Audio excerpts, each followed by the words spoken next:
ലൂക്കാ സുവിശേഷം 15-ാം അധ്യായം 20 മുതൽ 22 വരെയുള്ള വാക്യങ്ങൾ. അവൻ എഴുന്നേറ്റ് പിതാവിൻ്റെ അടുത്തേക്ക് ചെന്നു. ദൂരെ വെച്ചു തന്നെ പിതാവ് അവനെ കണ്ടു. അവൻ മനസ്സലിഞ്ഞ് ഓടിച്ചെന്ന് അവനെ കെട്ടിപ്പിടിച്ച് ചുംബിച്ചു. മകൻ പറഞ്ഞു, പിതാവേ, സ്വർഗത്തിനെതിരായും നിന്റെ മുൻപിലും ഞാൻ പാപം ചെയ്തു. നിന്റെ പുത്രൻ എന്ന് വിളിക്കപ്പെടുവാൻ ഞാൻ യോഗ്യനാകില്ല. പിതാവാകട്ടെ ദാസരോട് പറഞ്ഞു, ഇടത്തരം മേൽത്തരം വസ്ത്രം കൊണ്ടുവന്ന് ഇവനെ ധരിപ്പിക്കുവിൻ.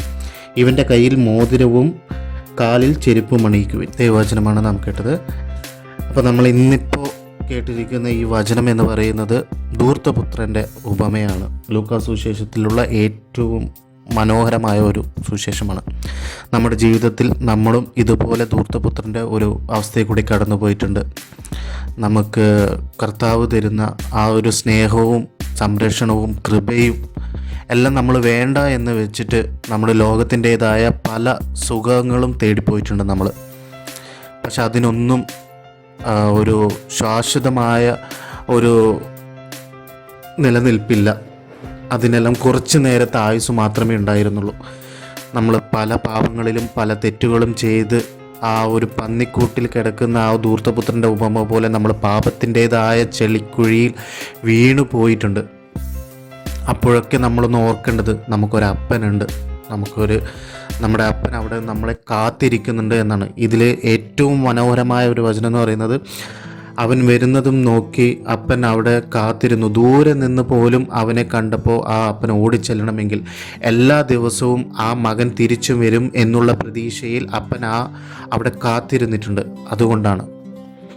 അതുപോലെ തന്നെയാണ് നമ്മുടെ ജീവിതത്തിലും നമ്മൾ തിരിച്ചു പോകേണ്ട സമയമുണ്ട്.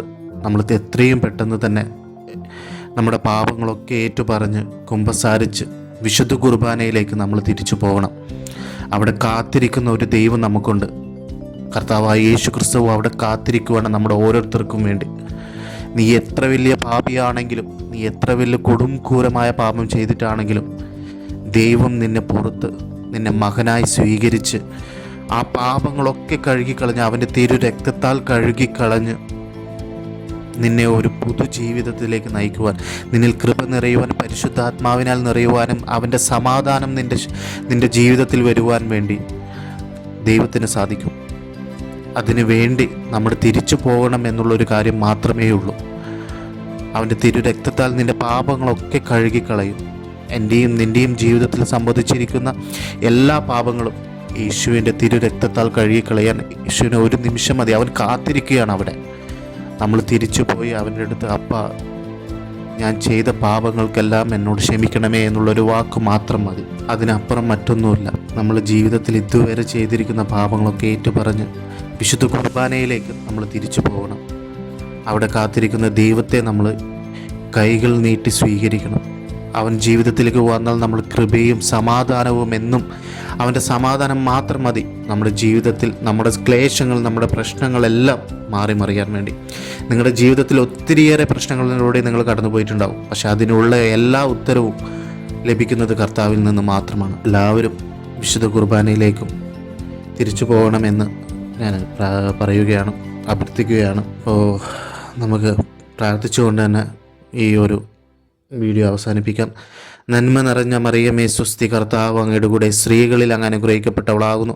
അങ്ങയുടെ ഉദരത്തിൻ ഫലമായി ഈശോ അനുഗ്രഹിക്കപ്പെട്ടവനാകുന്നു. പരിശുദ്ധ മറിയമേ, തമ്പുരാൻ്റെ അമ്മേ, പാപികളായ ഞങ്ങൾക്ക് വേണ്ടി എപ്പോഴും ഞങ്ങളുടെ മരണസമയത്തും തമ്പുരാനോട് അപേക്ഷിച്ചു കൊള്ളണമേ. ആമേൻ.